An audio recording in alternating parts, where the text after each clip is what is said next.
Welcome to the Joy of Cooking podcast. Each week, we set the table for a discussion about recipes and stories from the authors of The Joy of Cooking, Kitchen Victories and Misadventures, and most importantly, what we are cooking and eating right now. We're glad you've joined us at the table today. I'm Shannon Larson, home cook, ardent Joy of Cooking user and fan, and frozen mango enthusiast. I'm Megan Scott, co-author of the 2019 edition of The Joy of Cooking. I'm a food editor by day and avoider of dish duty by night. And if I were a sauce, I'd be tzatziki. I'm John Becker, fourth generation co-author and steward of The Joy of Cooking, America's oldest family-run cookbook. And if we are what we eat, then I am at least 50% sauce, if we're talking cumulatively. Yeah, 50%. I agree with that. Yeah. I didn't really know the glory of sauces until I met you. Wow. Except for gravy. I find this hard to believe, but I'll take it. Gravy. That's it. Shannon, how's it going? What have you been cooking this week? It's going pretty well. It was the first hot weather we've had here in Portland this year. Mm-hmm. And I'm not the biggest fan of hot weather. So we didn't do a lot of real cooking in the kitchen, but we did make shrimp rolls and we used the lobster roll recipe from The Joy and added way more celery because, I love celery. And it was delicious. And that's going to be a go-to recipe for us, I think, throughout the summer. No cooking at all. We just bought pre-cooked shrimp and everything from Trader Joe's and paired it with salad from the garden and potato chips, which was really fun. It was a fun meal. I'm trying to do a thing where I'm picking a cookbook and I'm doing a few recipes from that cookbook in a row. I feel like I lose track of my cookbooks and the recipes I like when I go back and forth so much. So I'm cooking a lot from Melissa Clark's dinner recipe book. And we made the ginger pork meatballs and a smashed cucumber salad, and that was really good too. So a little bit of cooking with the meatballs, but the cucumber salad is super refreshing and spicy, which is lovely. How's everything going on your end? I know you're traveling right now. It's kind of weird to see you on a screen. Yeah, we're traveling. We're in North Carolina right now, visiting my family, and we have been cooking a little bit. John made crab cakes. Yeah, but even before we left, we knew it was going to be hot. And so we tried to consume as much lettuce as possible before we left because we knew it was going to bolt. Yeah. So yeah, lots of lunch salad. So much salad. Big salads. I'm kind of done for a while, I think, with salad. Yeah. But it was good because since we've been here, I feel like I've eaten pork 6 times or shrimp and grits. Shrimp and grits, some combination of those things, which is delicious. But I'm kind of ready to be back in the salad space again. Yeah. You for a have second. A lot of veggies in preparation for your travels. Yeah. Yeah. Yeah, exactly. Yeah, I've had collard greens at least twice, which is awesome because I feel like I don't really eat those in Portland. You don't really see collard greens much at the grocery store, or if you do, it's 4 little leaves. Yeah, the bundles are small. Yeah, really small bundles. Mm-hmm. Here, if you get them, it's the size. It's huge. I'm making a gesture, no one can see, but they're huge leaves and in large quantities for very little money. So, eating them here is a little different. Yeah. Also, I think I saw this on social media, but there was a video about salmon cakes, pan-fried salmon cakes. Uh-huh. I don't know if you grew up eating those, Shannon, but I grew up eating those all the time. And I learned only recently that the reason that a lot of people in the South eat salmon cakes is because back in the early 1900s, there was kind of an epidemic of pellagra in the Appalachian region. It's a vitamin B3 deficiency. Because a lot of people were just very poor and they were eating a lot of cornmeal, but not getting a lot of meat or dairy or eggs. And so the government subsidized canned salmon and and it's shelf stable. So people would have canned salmon and they would make salmon cakes once a week and that could cure vitamin B3 deficiency. So I just am now finding out why I ate salmon cakes so much growing up. Oh, that's interesting. Which is kind of fun. That is interesting because you wouldn't think of salmon cakes being a North Carolina treat. No, definitely not. Any favorite foods while you're out there that you're looking forward to eating? I think isn't there a breakfast spot you like? A diner or something? Well, we did today. We actually went to a hot dog joint that we were talking about how we were looking forward to going there. It's been around since 1910. It's this tiny little place in Winston. I think it's officially in Winston. Yeah, it's in Winston-Salem. But yeah, it's called Pulliam's. They wrap their hot dogs in napkins. That's their to-go strategy. The dogs are this very kind of unnatural shade of red, pinkish red, kind of like pickled sausages, but they're not. And yeah, then they're Carolina style or what mustard and chili and Slaw. slaw. But the slaw is interesting. It's kind of got like this sauerkraut Hmm. slaw hybrid vibe, and it's chopped fine because that's how it's done. But really good. Sounds Yeah, delicious. North Had Carolina style hot dogs. I hadn't heard of that. And before we get into the show, I wanted to recap quickly our Joy Scouts recipe of the week, which was crab cakes on page 358, which we recommended serving with the Creole remoulade sauce on page 564. John actually made those last night to go with dinner. John, do you want to kind of walk through the recipe and your thoughts? Do I ever? It was kind of difficult sourcing some of the higher grade crabs, so just went with special crab. What is In a special can. crab? Oh, special. Oh, got it. Canned crab. Yeah, special crab. Yeah, it's called special, but that means it's not special. So I used fresh breadcrumbs, and there's some mayo in there. There's Crab oil crab seasoning. oil seasoning is optional, but recommended. Trying to remember. And they're really nice because they don't have a ton of filler. Like there are some breadcrumbs, but you still have to use care when you're flipping them in the pan because they're just very lightly held together. So the crab is really prevalent and the texture is really nice. They're not super bready or like held together with too much egg. But yeah, that was a really nice. We don't eat crab cakes very often, so that was a treat. Yeah, for sure. I've tried some recipes, or well, I actually haven't made them. Other people have made them for me, but where instead of having like a fresh breadcrumb and egg binder, it's food processed shrimp. It acts as a Mm. really good binder. Yeah, different texture, but also really good. Yeah, it sounds delicious. I did have crab cakes, but I have to admit we didn't make them ourselves. We got them from the farmer's market. I just didn't have time to make the crab cakes, to be honest, but it How sounded could really you, good. Shannon? I can't believe it. I don't think they used special crab, unfortunately. It was like actual Dungeness crab. Sorry. I know. It's hard because the Dungeness is so good, It's so and good. I wish we had been able to make it with Dungeness. Yeah. But. Cooking with matcha? It all starts with the right tea. And that's where you need to pick Mizuba Tea Co., sourced directly from heritage tea farms in Japan. Mizuba's matcha is crafted by award-winning farms in Yuji, Japan. Vibrant, umami-rich, and stone-milled per traditional methods. It's the top quality ingredient for lattes, desserts, and even savory dishes. Not to mention whisking on its own as a ceremonial-style matcha. Whether you're making a matcha cheesecake or dreaming of a spring matcha tiramisu, start with the best. Taste the tradition. Shop at mizubatea.com. That's mizubatea.com. And use the code Joy of Matcha, that's JOYOFMATCHA, for 15% off your first order. This week, we'd like to welcome Jolyn Chen and Louis Lin to the table. Jolene was born and raised in a small suburb of Los Angeles. She spent her early years in the industry working in Washington, D.C., most notably at Rose's Luxury. Jolene moved back to LA to pursue a career in interior design, and a few years later, she began her chapter in Portland, where she worked at an interior design firm before embarking on her own personal project, Xiaoye, with co-owner Louis Lin. Louis, like Jolene, is a child of Taiwanese immigrants and was born and raised in the same LA suburb. After getting a degree in business economics and accounting, he enrolled at the Culinary Institute of America at Greystone. From there, Louis worked behind Nancy Silverton at Osteria Mozza, then James Beard Award winner Aaron Silverman at his restaurants Rose's Luxury and Pineapple and Pearls, ultimately helping the latter earn 2 Michelin stars in its inaugural year. After moving back to LA in 2017 and working at Felix Trattoria, he moved to Portland and opened Xiaoye, a neighborhood first-generation American restaurant. Welcome to the show. Thank you so much for joining us this week. Hi, we're so excited to be here. Thanks for having us.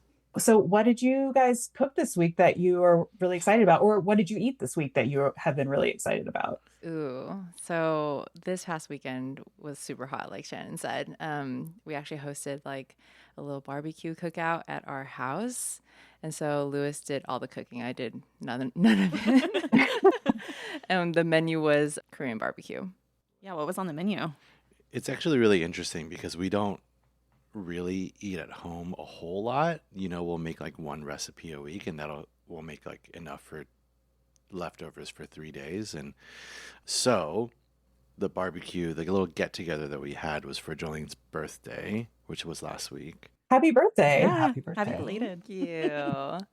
And of course, so we picked the hottest day in the entire year to do it. But basically, we thought like it's Korean barbecue is kind of like finger foody, right? You put a bunch of lettuce and a bunch of sides out, and people just kind of grab things as they go. And so that was always the plan, to like sort of set the whole table with all the sides, and then I'd be outside just like in my little tiny tabletop grill cooking meat, and as it's ready, just kind of bring it in and put it inside. So In 95-degree weather. You're Ooh. a hero. In yeah, front of like all the the coal and all that. Oh my it wasn't as bad as you guys are making it sound, honestly, because it was already hot. Like, what's the difference, right?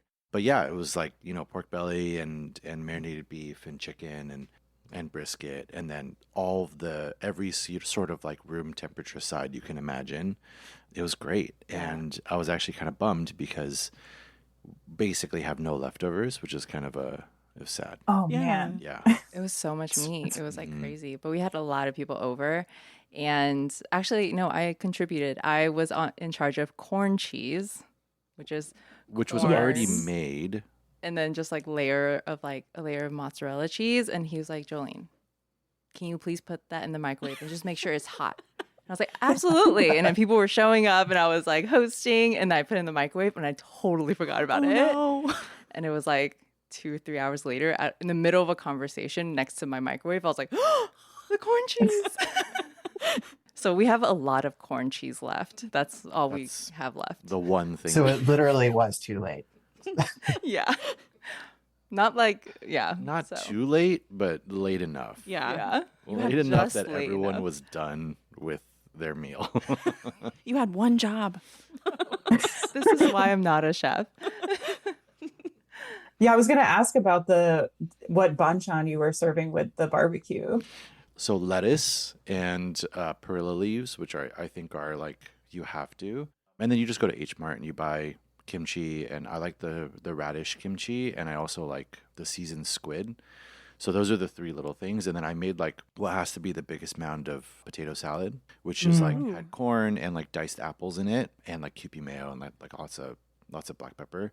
So that japchae, I made a big batch of that, which we had a little bit left over. We ate that yesterday. Samjang, a couple sauces, the little pickled radishes. I really did not as much work as it sounds because I bought a lot of this stuff, Yeah.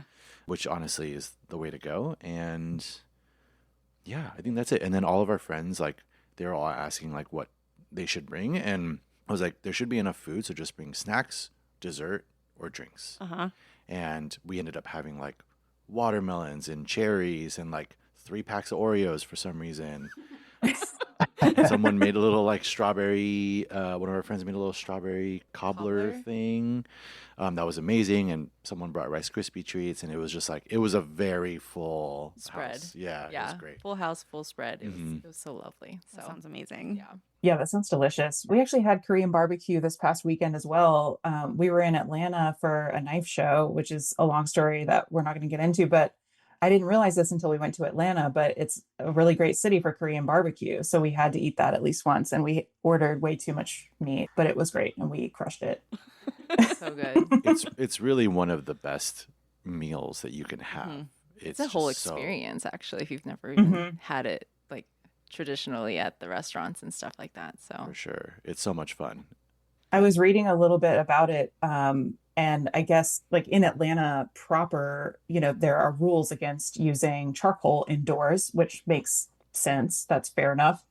But I guess in some suburbs of Atlanta, some of the local fire marshals haven't put the kibosh on that yet. And so if you go to certain places, you can actually have the experience of grilling over charcoal in the restaurant. And that sounds amazing. And I bet it tastes amazing. But we didn't travel too far out. We didn't have a car. So, but in case you're in Atlanta, maybe that's something to look into. add that to Yeah, the if they don't list. if they don't listen to this, and Right. And then the jig is up. Yeah. way to go. Narc. Yeah, exactly. Yeah, sorry. Charcoal. Since we're getting into spring, well, actually, we're getting into summer. Yeah. What produce are y'all cooking with most these days? What are you most excited about cooking with? Lewis. Jolene. Okay, I'm going to start by giving an unpopular opinion. Oh. Sorry. Always. Jesus. I think I think spring produce is like slightly overrated. I'm sorry, because I'm a fall produce kind of guy. Oh. I'm sorry. I just love cabbage. Get outta I here. love cabbage so much. I know it's such a silly thing to say. It's just I'm sorry, but I do love onions as well, and onions are one of my. I sound so stupid. I love onions of all kinds, and so in the spring, the one thing that I get so excited about are onions of all kinds. Every type of spring onion, wild garlic, ramps, green garlic. It's gosh, I sound like an ass. No, you sound No, great. great. I agree. green garlic is something that I don't know. It doesn't feel like spring unless I can get my hands on, a good, the kind of bunch that looks like scallions, that not necessarily bulging. Yeah, quite yet. I just got So some of good. that last week at the farmer's market. I also have garlic scapes in my fridge right now too, which I think are Nice. so underrated and so delicious. So we agree. Okay, sure. Yeah, we're on the same page. You sound great. You sound fine. I kind of agree. I mean, I think fall produce is awesome because you're still getting the last of summer stuff, and you're getting some really great like greens and things. And yeah, cabbage. I love. We almost always have cabbage in our fridge, so you're in good company. Thank you. I appreciate that. Yeah, I mean, onions of all kinds are like super exciting, and then you get a lot of delicate greens. So like fava beans, the first week that they're out, are like so exciting to me. But cooking from a restaurant perspective really changes the way you look at produce. Sometimes I think I wish I can get away from that, but like I wish I could be like I would love to just grab a little bundle of fava beans and cook them. But then I always think like they're never going to be as good as this moment right now, the first week that they're at market or available. And then I don't want it to disappoint myself by cooking a little bit and then not being able to get it again. So I kind of just like stop myself from doing that. For the So restaurant. you don't have it at Yeah. all? It's weird. I haven't had it. Well, actually, that's not true. I've had like a few fava beans this year. And then I kind of just like stopped myself because I don't want to be sad. When you were saying from a restaurant perspective that you wanted to avoid fava beans, I thought it might have something to do with like hours of prep. or Right. That's what something. I was thinking too. I was like, it's a lot of work, right? It is a lot of work and it's worth it. It's just that like you get it one time and you go through one case and then the next week you order another case or two and they are very different, especially in Oregon where like again like the first week is incredible and like we actually have seasons of specific produce that really do only last a couple weeks. So then all of a sudden you're like by the time you're in the second week of fava beans, they're kind of like starting to get a little starchy and a little bit more bitter and a little older, which is what they do. It's life. And then by week 3, you're like, oh wow, these are like you really have to work to make them good in it. Maybe it says more about me than anything. Jolene, you can take over for me now.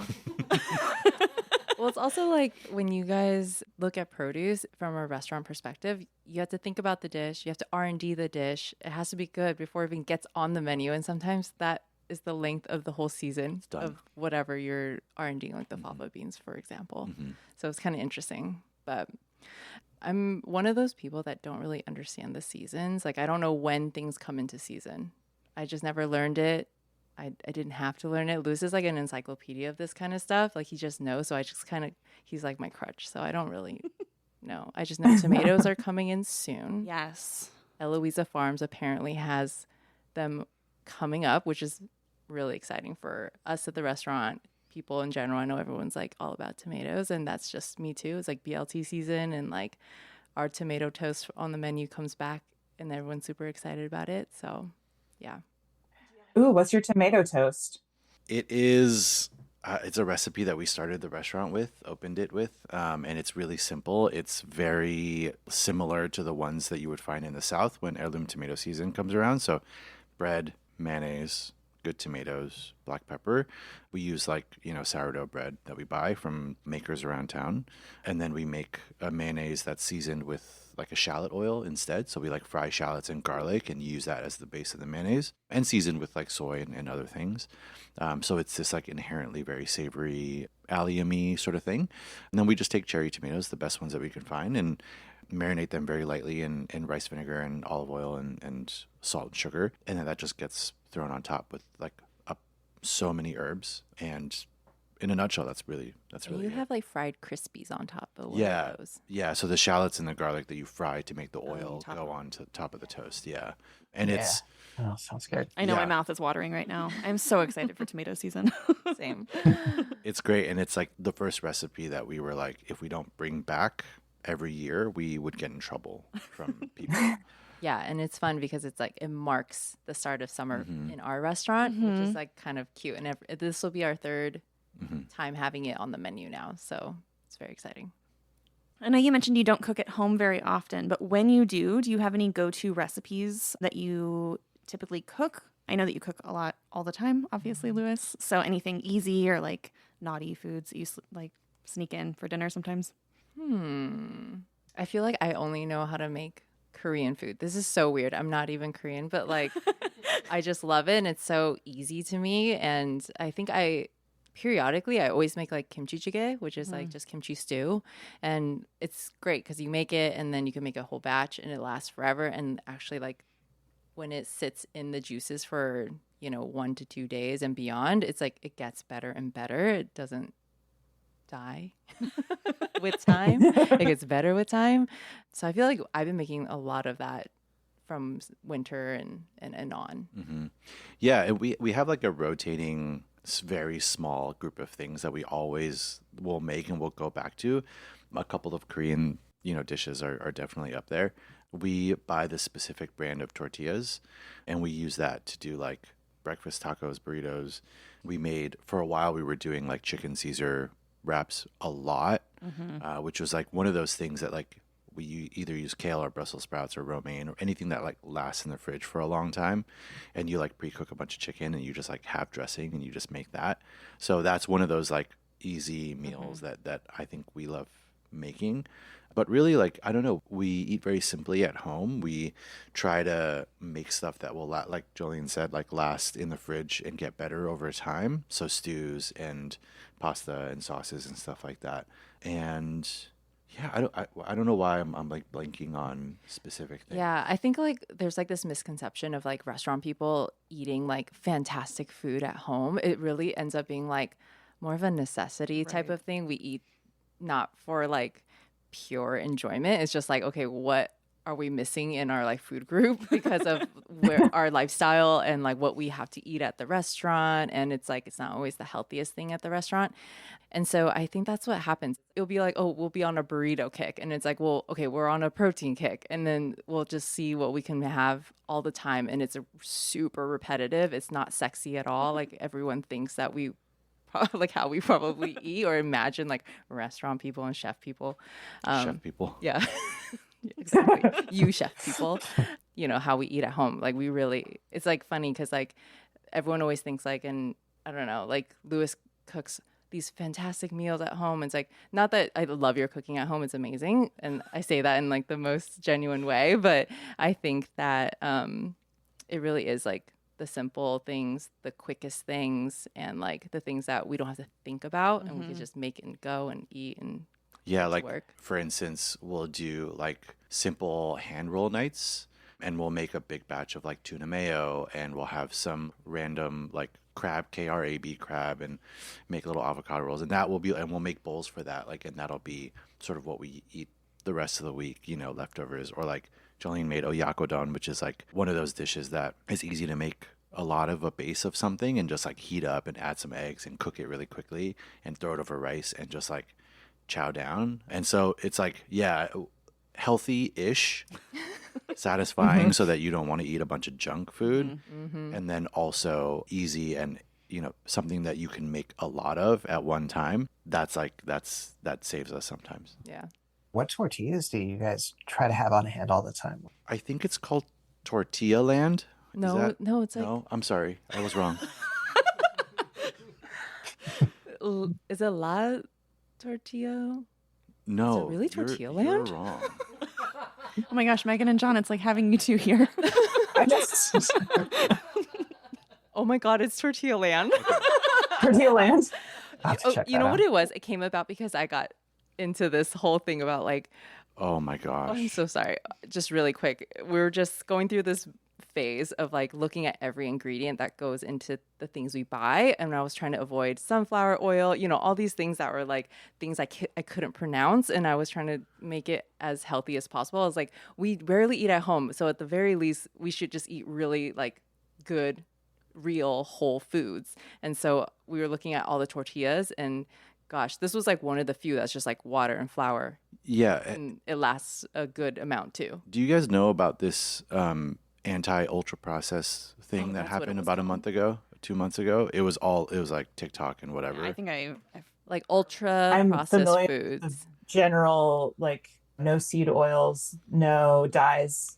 It's- I'm familiar with that. Yeah. It was kind of like that, and Jolene was like, "Oh my gosh, like, look at all this stuff that's in this food." And I was like, "Hey, I'm with you. So like, let's find alternatives to everything that we can get that's like only has a few ingredients."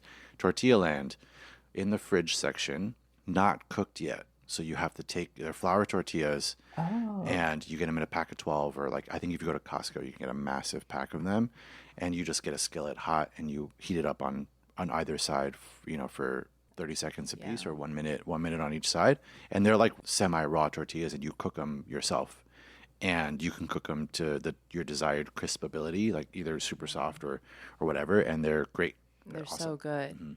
Yeah. Oh man. Yeah, that actually sounds awesome. I mean, it sounds like you're kind of getting the benefits of a freshly made tortilla, but you don't have to make them. Yeah, and they last in the fridge forever, even though they're like it's literally just a few ingredients. That's awesome. We're going to check that out. Yeah, It's at I'm Costco. taking notes Yeah. here. They have some at Costco, but it comes in like a pack of 50, which is psycho. we, Oh, we can dang. we can split some. yeah. Yeah, we'll split some. That's a good idea. I actually think it's 2 packs of 25. So. Oh, that would be perfect. Oh, perfect. Yeah. Nice. So your restaurant, Xiaoye, means midnight snack. Is that correct? Correct. What is your midnight snack? What is your go-to? Oh, man. Oh. Instant noodles for sure. Mhm. And we like have a good stock of them and all different flavors, all different brands. It was really inspired by Lewis's sister. Like we went to go visit her in New York and she had a whole instant noodle drawer. And I was like, yes. What? I need to Mhm. make that happen in my life. Yeah. And it's such a thing to like, I don't know, have that. Maybe just for us. I don't know. I mean, Anyone else? I grew up eating, we're children of the 90s and the 2000s. I grew up eating so much fast food and so much like talk about ultra processed. Yeah. So many instant noodles, and it was like part of growing up, and I think we balance it pretty well these days, but definitely like if we have nothing going on, like that's one of the things that you pull out and you're like, we have a variety. We always have like, at least 5 or 6 Flavors. packs, a few flavors, and it's great. It's the best. How do you top them? I feel like it's all about the toppings. Totally. When we're trying to be healthy, we'll put in all the greens that we have that are dying in the fridge in there. Yeah. And then like a fried egg, sometimes spam. But we stopped buying spam because We stopped of buying my phase.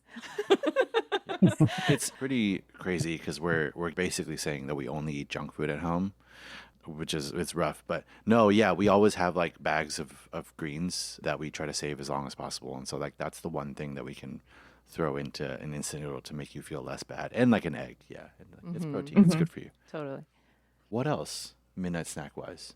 Mm, Man, it's just leftovers. yeah. Oh, yeah.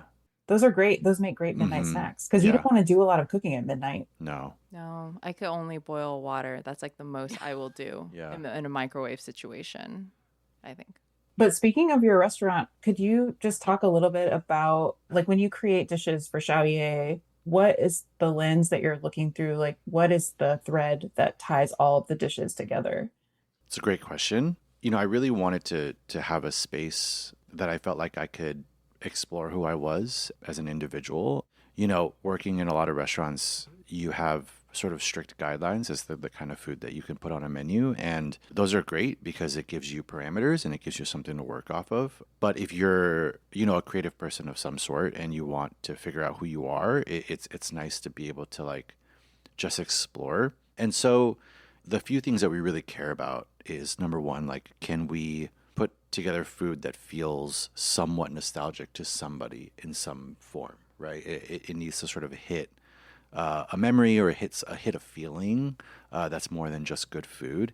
And so that's the one thing that I'm like, I feel like I'm pretty good at grasping within myself is like, I like to think of food memories and things that have inspired me in my whole life and try to recreate those things or try to recreate that like feeling that I've had for other people. And so that's like the main thing for me is how can I construct a menu that hits a lot of points that has something for everybody, but also like every single dish that comes on, there's a little bit of a backstory to it, even if it's quite simple. And I think that it's not always through Lewis's lens. It's like the other chefs that put, a dish on the menu. So it could be a line cook, it could be your sous chef, your CDC when Sam was with us. And I think it's so interesting because it's like, it's kind of a mishmash of a lot of different things based on where they grew up and the different restaurants they've worked under or with and at. And I think that all really informs those food memories and like what they want to put out into the world that represents them the truest, I guess. Yeah, we like to call our food first generation American food, which I know feels really heady and kind of out there, but it was really a way for me to just say like, hey, I am a first generation American person. I don't need to necessarily give you my whole background, but just by saying that should let you know that there's a little bit of nuance to what I want to do and who I am as a person, and that maybe you shouldn't look at me and just decide or like judge or expect anything from me. And so it's a way for us to like, yeah, like every single person who works for us has their own story and their own sort of experiences and the things that have inspired them in their lives. Is there a way for us to create a category that like encompasses all those people, right? And gives everybody a chance to explore the kind of food that they, that they want to make. And so we use the lens of like seasonality and things that are coming around because everything in Oregon and in Portland in general is super inspiring. The seasons and the produce and the fact that you can get great meat and seafood basically from an hour away, in any direction, is really inspiring. And then you take that and you're just like, well, what do I have? What can I think of, given these things when these things are laid out in front of me? What can I make that sort of explains who I am, or how do I sort of translate a memory that I have onto a plate? And yeah, hopefully it gives everyone the freedom to explore who they are and be able to put anything on a menu. It doesn't need to sort of make sense in a typical fashion. And I think like the beauty in that and something that I didn't realize would happen is that because those memories and those experiences are so varied from person to person, whoever's making that dish, it ends up like hitting for other people, like our guests that have those different food memories, but with the same similar dish, which is kind of like really magical in a way. Like I think Lewis put on like a beet pickled egg dish with tonado on the bottom, and something about that was a memory for us when we went to Paris this one time and saw a big jug of it, and just there was a food memory that was related to that for us. And then a guest literally was like, this reminds me of like my grandma's like farmhouse. And it's like, we could not be more different. We could not have a more different upbringing, but how could this one dish bring us together and that kind of connection? You know what I mean? So it's like a way of cooking authentically for you, but without being pigeonholed into like a very specific cuisine. It's more about memory and place than it is about a cuisine. Perfect. Yeah, that's exactly right. I think that's what I like about going to your restaurant is like the menu feels so creative and different than so many other places because it's just all coming from people's hearts, I think. That's beautiful. Yeah, it's really good. And of course, your Yeah, Madeleine it's so dish good. is so good. Those little Madeleines. We did have the Madeleines, So and then what else did we get? It was like almost like an Indian takeout Yeah. meal. Oh, It the was lamb that curry. was so good. The lamb, It's yeah. so good. Yeah, and it's funny because like you can name a dish, and I have like a reason why it hits the menu, but the lamb curry is this like takeout dish from a specific restaurant in LA when we were living there that we would get probably more than we ordered anything in that entire city. Yeah, it was And like once a month minimum. And I couldn't even Nice. tell you until I started doing research about this specific dish, like where it came from or what it was. I just knew we both knew it was like the best thing in the world. And so it came about like as the weather was getting a little cold, we were like, what are we gonna do to like put something stewy on? And I was like, I really want to be able to figure out how to make this lamb curry because it's just such a strong memory for us. And that came around. And then the Madeleines is like, there's a restaurant in San Francisco, which is incredible and it's been around for a long time, State-Bird Provisions. Yeah. And they have like a financier that they serve with like a chicken liver mousse or a duck liver mousse. And it's this like sweet, salty thing that I remember from my first meal there when I must have been 12 years ago or 10 years ago. And I clocked it and I was like, I want to put something savory, something sweet and savory on the menu as a little, like a little bread thing. And it organically came from that. So, yeah. So I had to edit down your bios for the podcast, but as I was reading them, I realized how many different skills you need, but skills that both of you have to run a restaurant. So there's business, there's accounting, there's culinary, hospitality, design. Is there a pretty clear division of labor between you two, or do you both kind of wear all the hats? Yeah, I think we are really lucky that our Venn diagram doesn't really like touch too much. And I think that is what makes this restaurant a little easier to manage between the two of us because it is very clear. You know, Louis does handle everything from the kitchen and beyond, and then I handle everything in the front of house. And we kind of tag team marketing in like a weird way. Like I use him a lot as like my subject for Talent. for content creation, and then had to learn how to make reels like every young person out there, and we kind of make it work for sure. Yeah, I mean, Jolene has done so much in her life, especially in the restaurant industry, and for her to be able to look at a space and draw from all of her sort of experience in the front of house and build out a space that made sense and was beautiful because she's an interior designer was pretty incredible. And for me, having run restaurants from the back of house perspective and having gone to school and knowing a little bit about business, was able to sort of help take on a lot of that stuff. But then you would think like, oh, like I'm probably doing payroll. Like, no, Jolene does payroll and all the onboarding and that stuff, but I take care of most of the finances and whatnot. And so, yeah, we're able to split things up. And honestly, like, it's really nice because there's a lot of stuff that she does that I would, number one, not be able to do very well. And also, number two, just don't want to. And I think vice versa, too. Exactly. I do want to say the space is absolutely beautiful. Your design aesthetic is immaculate. And I think on Instagram, you said it was like Wes Anderson meets Granny or something. English Granny. English Granny, yeah. Yeah, that totally is what that is. It totally is. Yeah. But it's so lovely. I love your space so much. Thank you so much. Nancy I love Myers. that. It's very clean, but it also feels homey. Yeah. Like it's not clean in a sterile way. It feels like not everything matches perfectly. It has that kind of home feeling. Totally. Yeah. We wanted it to feel like a home. We wanted it to feel lived in and not so precious because it's a restaurant also. So it can't be precious even if I wanted it to be, to be honest. We spent a lot of our time pre-opening thinking about what we wanted it to feel like in there more than anything else. I think that's probably the number one thing that we talked about pre-opening was like, when you walk in the door on a Friday and the lights are low, what should it feel like? What's the energy? And designed around that, and design the kitchen around that, design like the sound system around that, and the playlist, and design all the cutlery around that. So Yeah. Oh, hello. I just wanted to take a moment to tell you about an easy way to enhance your meals. Whether they are a healthy vegan grain bowl or that late night snack we'll pretend didn't happen the next day, and that easy way is Marshall's Hot Sauce. For 15 years, chef and cookbook author Sarah Marshall has been hand-making and bottling these delicious sauces. She works directly with local farmers and highlights the lovely flavors of fresh seasonal produce. They're gluten-free, there are no additives, dyes, waxes, or binders, and they have mouth-watering combinations like serrano ginger lemongrass, or habanero carrot curry, or even whiskey smoked ghost, which was featured on Hot Ones. So head on over to marshallshotsauce.com, that's Marshall's, HAUTESAUCE.com, and see all the available sauces and spice blends. Oh, that's right. Sarah's created spice packets by dehydrating and freeze-drying actual produce, so you can impart flavor into your food with more vegetables. But that's a story for another day.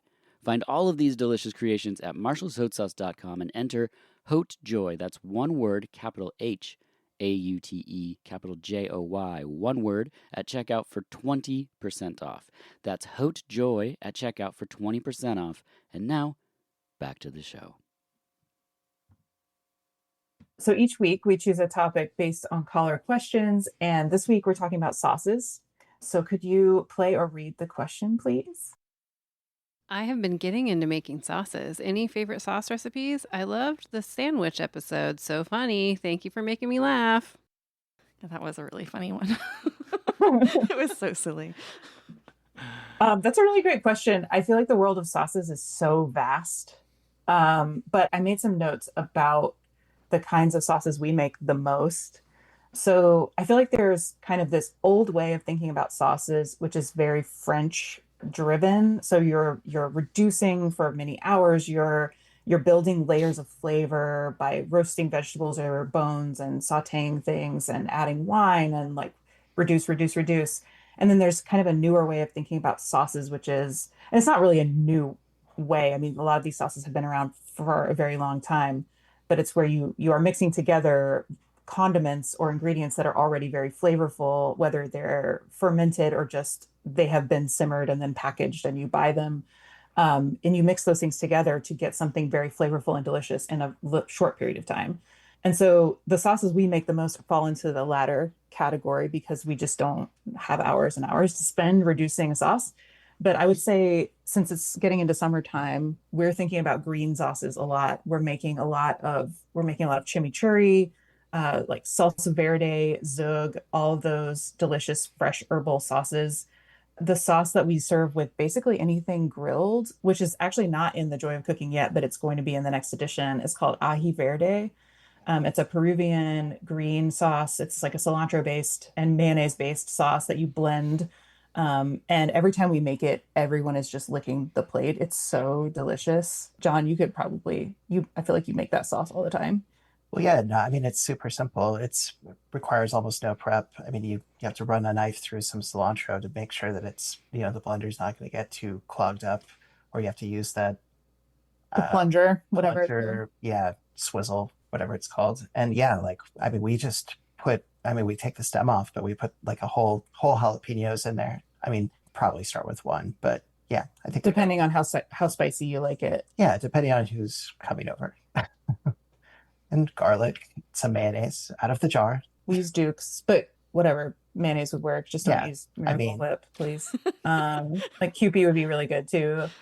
Yeah, the subtleties of the mayo are going to get lost in there. Yeah. So, and then the kind of my weekday lunch sauce that I put on whatever vegetables and whatever I have laying around is like a really basic tahini sauce. So just whisking tahini with some garlic, cumin, lemon juice, and water until it tastes good. And I'm wondering, Louis, do you know how when you add water to tahini and it thickens, like it gets thicker at first, and then you add more water and it thins out again? Do you know why it does that?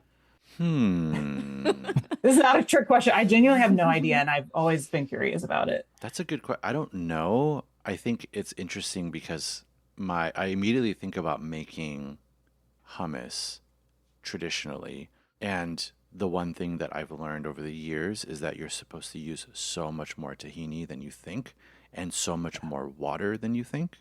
And there has to be something to how the fat of the sesame seeds emulsify with the water that allows it to like get really thick and then thin out again. I couldn't tell you. I know that like whenever you try to whisk some sort of sesame paste into a dressing, it is like a nightmare. I hate it. Yeah. I hate doing it.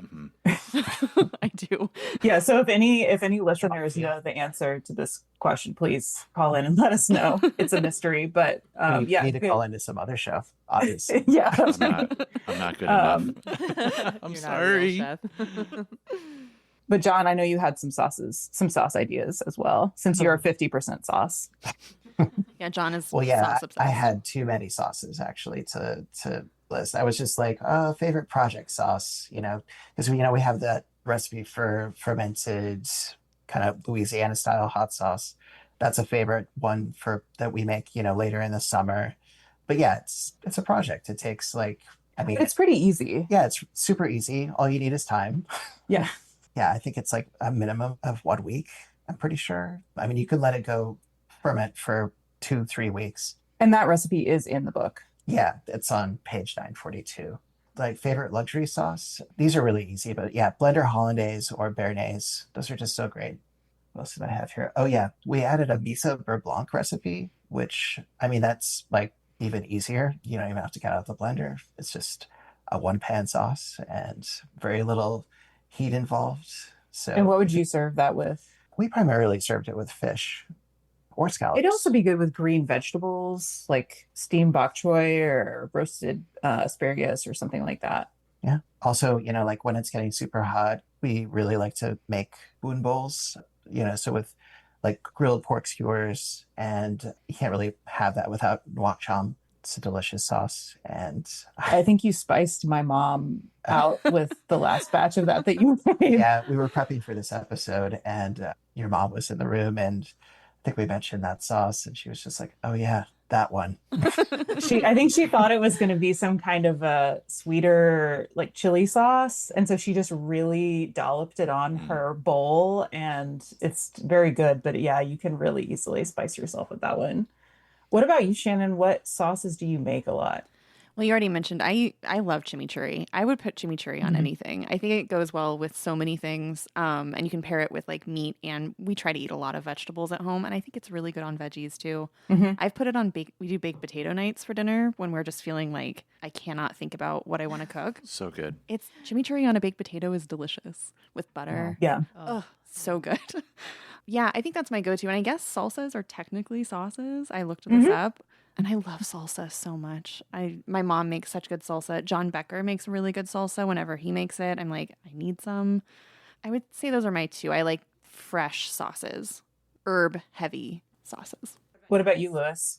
I think sauces are one of the greatest things of all time. Like they take, I think I've told cooks this before. Like if you learn one skill in your life, like learn how to make sauces of all kinds. In classic French brigade system, like the saucier was like the number one. You do sauce work after you've done meat work, like protein work, which I think is very telling. But it's a little bit of a cop out. But like I think salsa as a general category is super wide, and that's the category that I would pick, whether that's like fresh salsas as we think of them in like Mexican food, or like there's a little like sambal type of fresh thing that we do at the restaurant that's basically taking like preserved chilies and herbs and vinegar, very like red chimney sort of vibe, that is also incredible to put on anything. And I think for me it's like, how much variety can I have in my pantry of fermented chilies and fermented things and savory things and chili oils and other like random condiments, obscure ones that you can put into a bowl or into a blender or into a food processor with some fresh things, and liven them up. You can literally do so much with those things. And so like, for instance, there's this roasted banana gel that we have on the restaurant menu right now. Gel is like a dipping sauce, like a category of dipping sauces from Laos. And I got the inspiration from a friend of mine.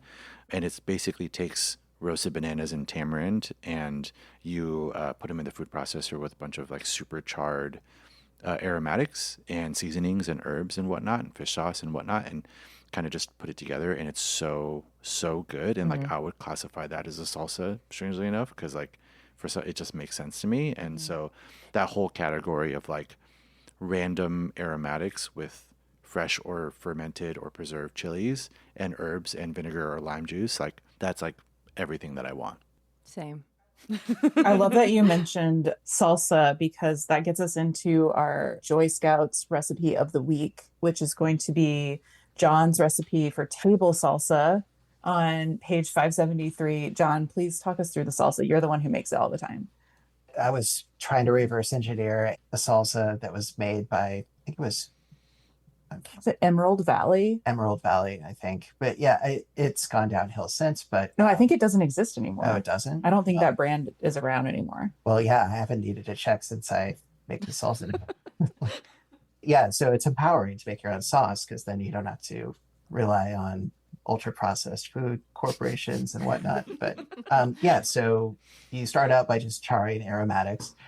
For me, it's like maybe 2 or 3 serrano chilies, one habanero.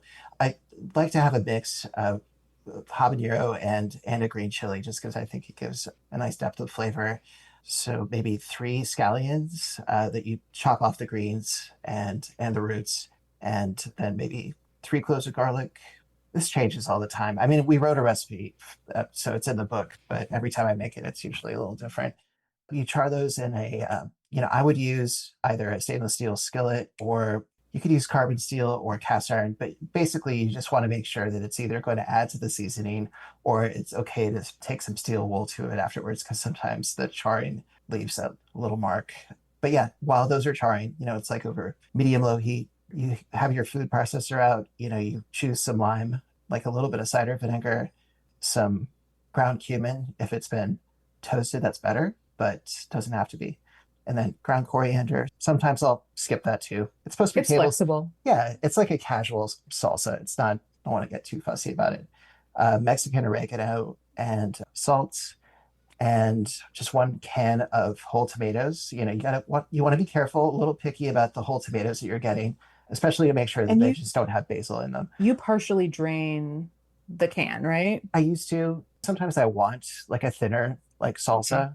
But yeah, I usually see the chilies just because I don't want to, for instance, outspice your mother. But yeah, so just give them a rough chop, put them in there with the can of tomatoes, and then process it a fair bit. And then, meanwhile, you've chopped some of the green onion tops and some cilantro. And then throw that in, pulse it again, and you're done. It's like the perfect salsa for just dipping chips in. Mm-hmm. That's what we use it the most for. I mean, it's good on tacos, it's good in burritos, but I love it just as a salsa to serve with chips. And, we usually have it in the refrigerator, so it's usually what we use as a base for chilaquiles. Mm-hmm. I know it's not how it's done. It's tasty though. Really good. It's really good. So there's a taco truck near our house that makes this really amazing salsa. It's like thinner than ours and it's like thinner, but then it has bigger chunks. But the flavor is outstanding. And we figured out that one of the things they add to the salsa is a little bit of chicken bouillon powder. And it makes it just taste so, so good. So adding a little spoonful of the chicken bouillon powder to the table salsa. Yeah, just about some of the salt that you were going to use. Yeah. Yeah. That's a top tier move. So that is our recipe of the week is John. It's just called table salsa. It's on page 573. If you cook the recipe, please tag us on Instagram at The Joy of Cooking. Let us know how you like it and how you used it. And if you have a topic, ingredient, or joy story to share, call our hotline at 503-395-8858. Leave us a message or send us a text. We'd love to hear from you. And next week's topic comes from our caller. I'm having trouble baking my sourdough bread without burning the bottom before the loaf is done. I've raised the rack, lowered the temp, adjusted the timing, and tried an extra tray under the Dutch oven. Sourdough. Okay, cool. Next week, we'll get into sourdough bread troubleshooting. I feel like that could be like a 4-part series. I know. Yeah, we're going to have to go back and forth with this person. I can tell. Yeah. I would be of no help. So we had you on the right episode. Sauces. What's everybody cooking this week, or what are you excited to eat this week? Ooh, cheese. I thought you were going to say corn cheese. I was like, Lord. No. Corn cheese. Oh. I can start and buy you some time. Yeah. So I'm a little bit sad because we're missing our first CSA share of the season since we're out of town.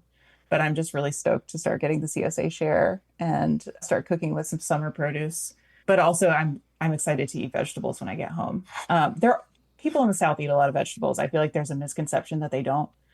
But I do eat more vegetables in Portland somehow. So I'm really looking forward to that green stuff. John and I went and picked strawberries on Friday before the heat really got us at Columbia Farms up on Sauvie Island. So we picked a lot. I feel like we always pick too much, but it's not really a problem. So I'm going to make jam tomorrow. I just do a really simple strawberry jam. It's just strawberries, lemon juice, sugar. That's it. But opening up a jar of strawberry jam in like February is always the best It's just the best. So my mouth is watering. And then I just wanted to report that I finally made the salt-cured egg yolks that we talked about episodes ago.